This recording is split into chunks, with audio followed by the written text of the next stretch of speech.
कैसे हो प्यारे दोस्तों, आप सभी के मैं आपके मंच the success point at the rate पे शानदार महत्वपूर्ण प्रश्नों की श्रृंखला में एक बार फिर से आपका स्वागत करता हूं। बहुत ही शानदार, बहुत ही अच्छा सेशन होने वाला है दोस्तों। फटाफट से वीडियो को सब्सक्राइब करें, बेल आइकन ऑन कर दें ताकि नोटिफिकेशन मिलती रहे और ज़्यादा से ज़्यादा लोगों तक शेयर करें। तो चलिए फटाफट से वीडियो से जुड़ जाइए। आइए शुरू करते हैं शानदार प्रश्नों की श्रृंखला का पहला प्रश्न। क्या कह रहा है कि पहला प्रश्न है कि निम्नलिखित अंग्रेजों में कौन था जिसने सर्वप्रथम भागवत गीता का अंग्रेजी में अनुवाद किया था। आपके ऑप्शन हैं William Jones, Charles Wilkins, Alexander Cunningham, John Marshall. निम्नलिखित में से कौन सा अंग्रेज था जिसने सर्वप्रथम भागवत गीता का अंग्रेजी में अनुवाद किया था।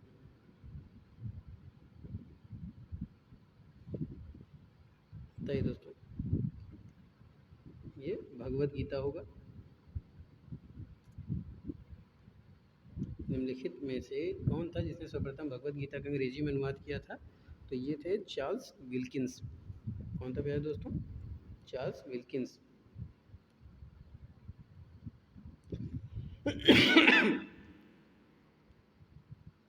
कौन थे? Charles Wilkins. B is the right answer for this question. अगला प्रश्न। भारत का प्रथम समाचार पत्र था Bengal gazette, Hindustan Times, Pioneer, Sambad कौमुदी।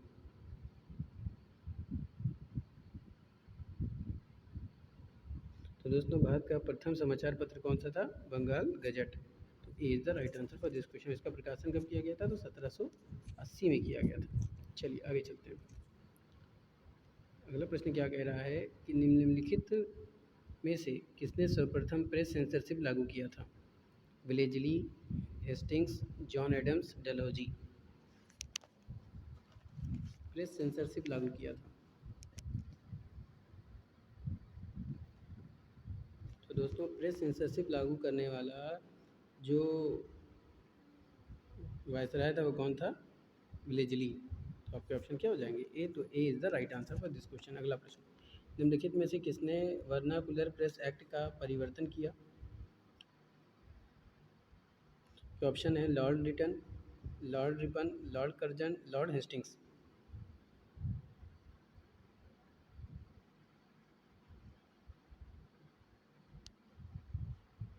बताइए, निम्नलिखित में से कौन था जिसने परिवर्तन किया? ठीक है, वर्नाकुलर प्रेस एक्ट का प्रवर्तन। बात समझ में आ रही है? क्या किया था? प्रवर्तन।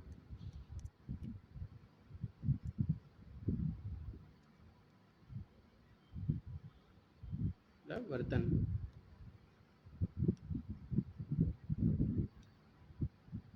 ठीक है दोस्तों, ये किया था प्रवर्तन।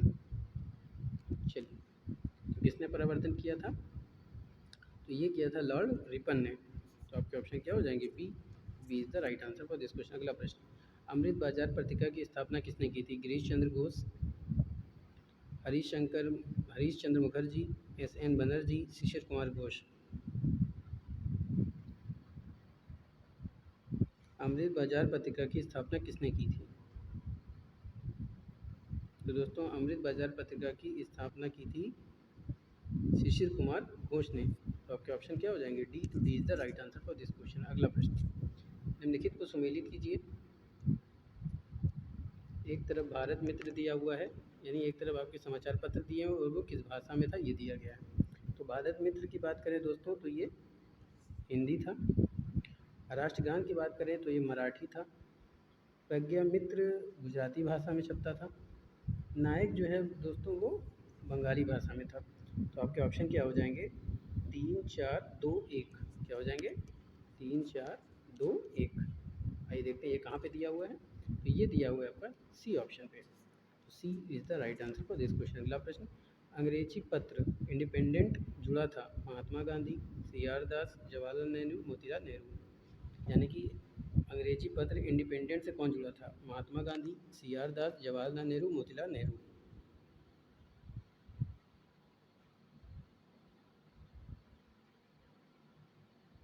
तो दोस्तों, अंग्रेजी पत्र इंडिपेंडेंट से जुड़े थे मोतीलाल नेहरू। तो आपके ऑप्शन क्या हो जाएंगे? डी। तो D is the right answer for this question. अगला प्रश्न। निम्नलिखित में से किसने कौमी आवाज़ पत्र को प्रारंभ किया था? मौलाना आज़ाद, जवाहरलाल नेहरू, शौकत अली खली कुजमा कुछ जमा। बताइए निम्नलिखित में से किसने कौमी आवाज़ पत्र को प्रारंभ किया था? मौलाना आज़ाद, जवाहरलाल नेहरू, शौकत अली, खली कुज्जमा।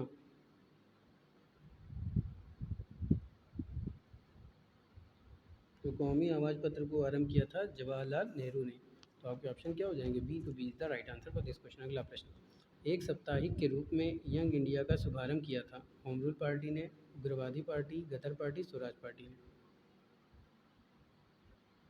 एक साप्ताहिक के रूप में यंग इंडिया का शुभारंभ किया था? होम रूल पार्टी ने, उग्रवादी पार्टी ने, गदर पार्टी ने, फिर स्वराज पार्टी ने।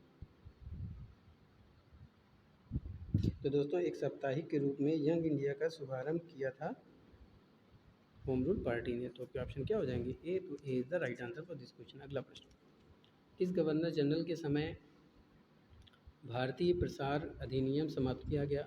Lord Ripon, Lord Lytton, Lord Curzon, Lord Dufferin. भारतीय प्रसार अधिनियम को समाप्त किया गया था।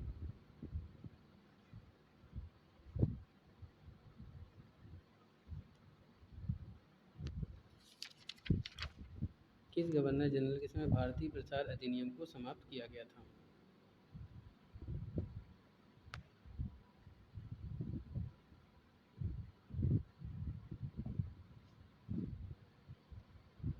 बताइए।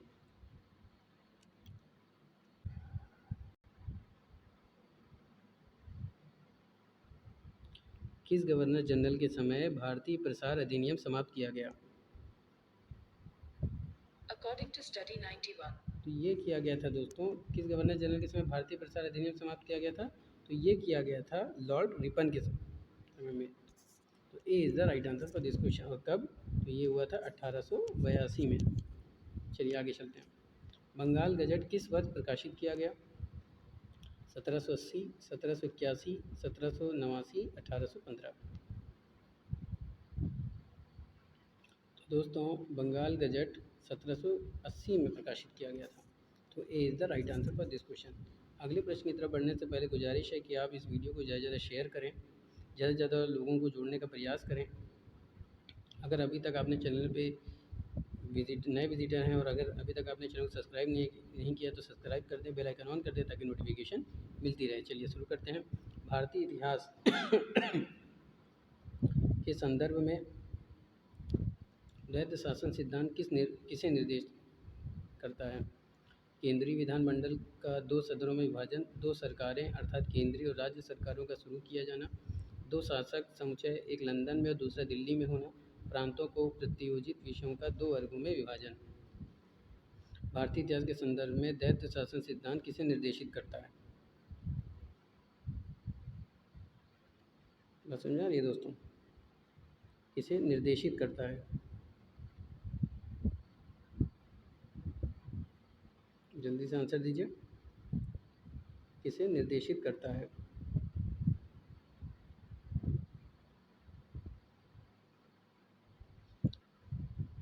भारतीय इतिहास के संदर्भ में द्वैध शासन सिद्धांत किसे निर्देशित करता है?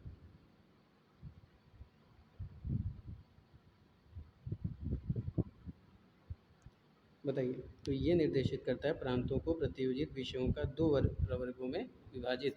D is the right answer for this question. अगला प्रश्न, ब्लेजली द्वारा लागू की गई सहायक संधि व्यवस्था के बारे में निम्नलिखित में से कौन सा कथन लागू नहीं होता है? दूसरों के खर्चे पर एक बड़ी सेना बनाए रखना, भारत को नेपोलियन के खतरे से सुरक्षित रखना, कंपनी के लिए एक नियत आय का प्रबंध करना, भारतीय रियासतों के ऊपर ब्रिटिश सर्वोच्चता स्थापित करना। लॉर्ड वेलेस्ली द्वारा लागू की गई सहायक संधि व्यवस्था के बारे में निम्नलिखित में से कौन सा कथन लागू नहीं होता है? तो जो कथन लागू नहीं होता वो क्या है दोस्तों? कंपनी के लिए एक नियत आय का प्रबंध करना। क्या हो जाएगा? कंपनी के लिए एक नियत आय का प्रबंध करना। तो C is the right answer for this question. अगला प्रश्न, सहायक संधि व्यवस्था को स्वीकार करने वाले प्रथम भारतीय देशी शासक कौन थे? ग्वालियर के सिंधिया, हैदराबाद के निजाम, पंजाब के दिलीप सिंह, बड़ोदरा के गायकवाड़।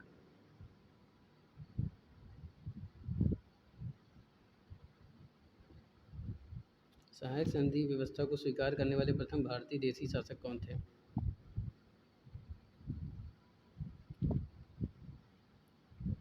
तो प्यारे दोस्तों ये थे हैदराबाद के निजाम। बात समझ आ रही? कौन थे? हैदराबाद के Nizam. B is the right answer for this question. सहायक संधि व्यवस्था को स्वीकार करने वाले प्रथम भारतीय देशी शासक कौन थे? हैदराबाद के निजाम। चलिए आगे चलते हैं। निम्नलिखित में से किसने सहायक संधि स्वीकार नहीं की थी? हैदराबाद के निजाम ने, इंदौर के होलकर राज्य ने, जोधपुर के राजपूत राज्य ने, मैसूर के शासक ने। आपको बताना है जिसने सहायक संधि स्वीकार नहीं की थी। क्या है दोस्तों, सहायक संधि स्वीकार किसने किसने की थी? हैदराबाद ने, ठीक है, जोधपुर के राजपूत राज्य ने और मैसूर के शासक ने, लेकिन इंदौर के होलकर राज्य ने नहीं किया था। तो यही ऑप्शन क्या हो जाएगा? गलत हो जाएगा। तो यही आपका ऑप्शन सही हो जाएगा। तो B is the right answer for this question. अगला प्रश्न, रिंग का फेंस नीति का संबंध किससे है? हेनरी लॉरेंस, डलहौजी,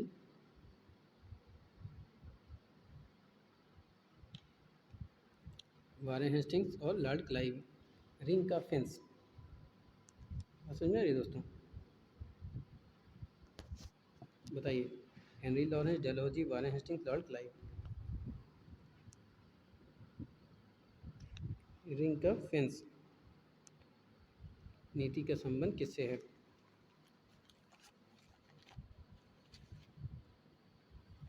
रिंग का फेंस,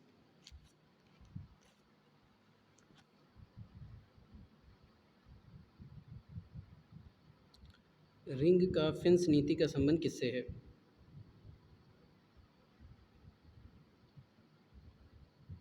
बात समझ में आ रही दोस्तों? जल्दी से बताइए, रिंग का फेंस की नीति का संबंध किससे है?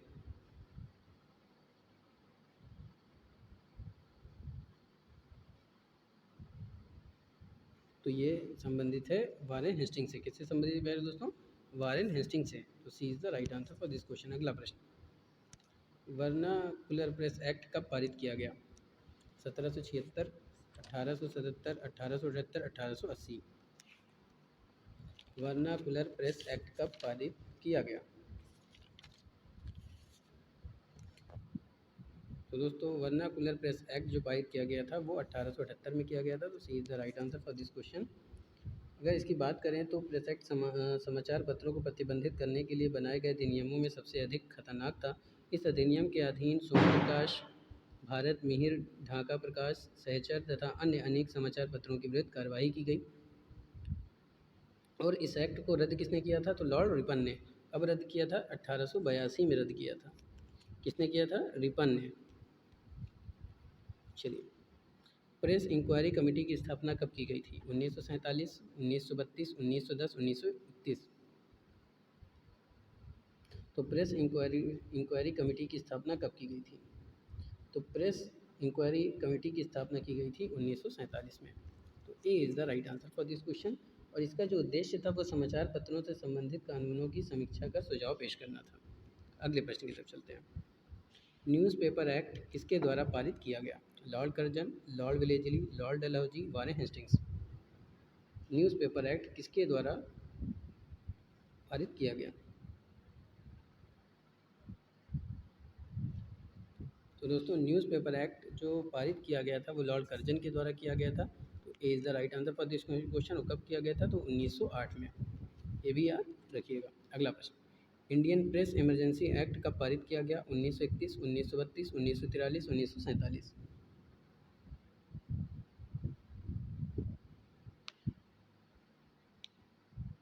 इंडियन प्रेस इमरजेंसी एक्ट कब पारित किया गया था? तो ये पारित किया गया था 1931 में। तो A is the right answer for this question. अगला प्रश्न, संवाद कौमुदी पत्र का प्रकाशन किसने किया था?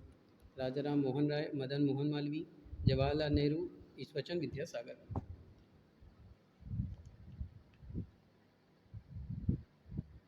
तो दोस्तों, संवाद कौमुदी पत्र का प्रकाशन किया था, किसने किया था संवाद कौमुदी का? तो राजा राम मोहन राय ने।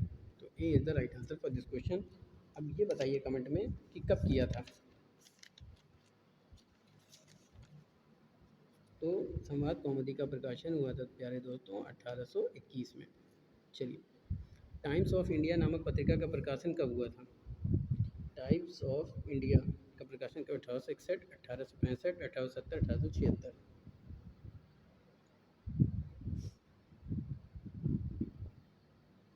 टाइम्स ऑफ इंडिया नामक पत्रिका का प्रकाशन 1861 में हुआ था। A is the right answer for this question.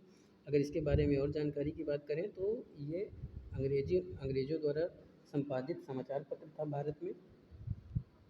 ठीक है, इसकी स्थापना कब की गई थी? 1861 में की गई थी। चलिए आगे चलते हैं। कौमी आवाज़ न्यूज़पेपर की स्थापना पंडित जवाहरलाल नेहरू के द्वारा कब की गई थी? 1937 में, 1938, 1939, 1940। कौमी आवाज़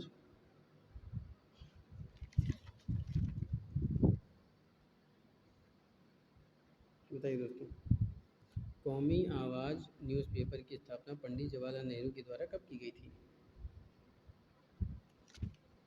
किस सन में की गई थी कौमी आवाज़?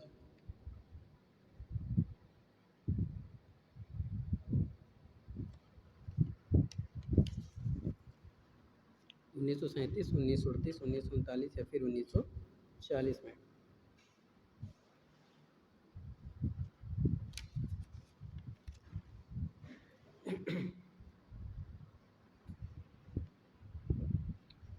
कौमी आवाज़ न्यूज़पेपर की स्थापना कब की गई थी?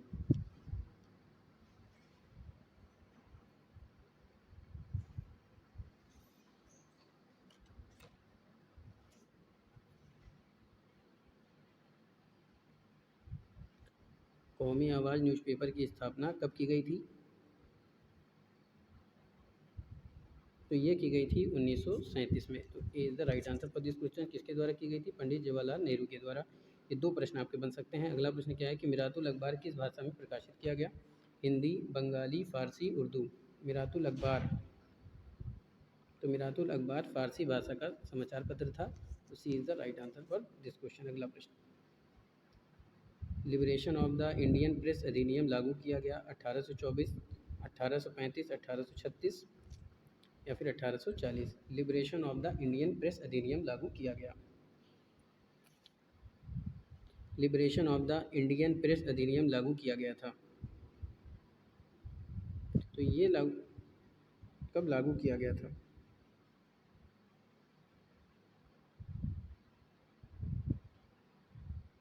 Liberation of the Indian press अधिनियम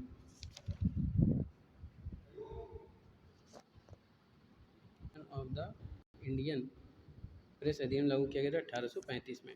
कब लागू किया गया था दोस्तों? 1835 में। तो ऑप्शन आपका क्या हो जाएगा? बी। तो B is the right answer for this question. तो दोस्तों ये था आज का शानदार महत्वपूर्ण प्रश्नों की श्रृंखला। उम्मीद करता हूँ कि आपको पसंद आया होगा। फिर मिलेंगे नए प्रश्नों के साथ। तब तक के लिए जय Hind, wish you all the best.